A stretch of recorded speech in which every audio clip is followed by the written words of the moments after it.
বর্ষাকাল, সন্ধ্যা নামছে ধীরে ধীরে। গ্রামের কোনো এক প্রান্তে একটা ছোট্ট ক্লাব ঘরের মধ্যে আড্ডা জমিয়ে বসেছে কিছু কলেজ পড়ুয়ার দল।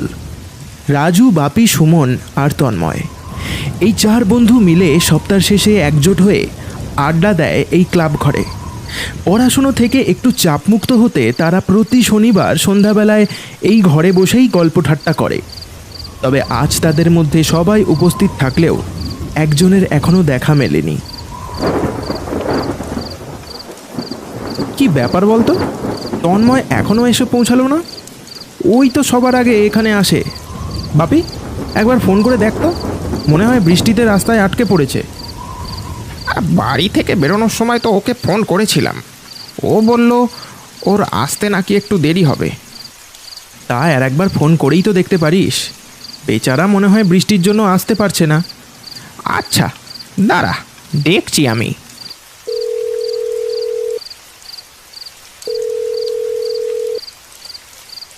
বাপি প্রায় 2 থেকে 3 বার তন্ময়কে ফোন করলো, কিন্তু কোনোভাবেই কোনো উত্তর মিলল না।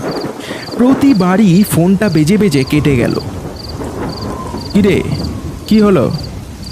না রে, অনেকবারই তো ফোন করলাম, কিন্তু কেউই ফোনটা তুললই না। আমার এবার কিন্তু চিন্তা হচ্ছে। আরে চিন্তা করিস না, ও ঠিক চলে আসবে। মনে হয় বাড়ি থেকে ফোন নিয়ে বেরোতে ভুলে গেছে।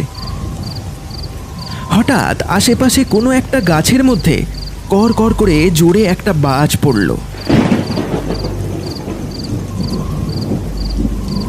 নিমেষে গাছটার মধ্যে আগুন ধরে গেল। গোটা এলাকার বিদ্যুৎ বিচ্ছিন্ন হয়ে গেল। চারিদিকটা ঢেকে গেল কালো অন্ধকারে। মাঝে মাঝে ঝোড়ো হাওয়া, আর তার সাথে বৃষ্টির তাণ্ডব। যেন প্রকৃতি কোনো বিপদের সংকেত দিতে শুরু করেছে এবার। এই যা, আজ আর মনে হয় কারেন্ট আসবে না। বাজটা আশেপাশেই কোথাও একটা পড়েছে।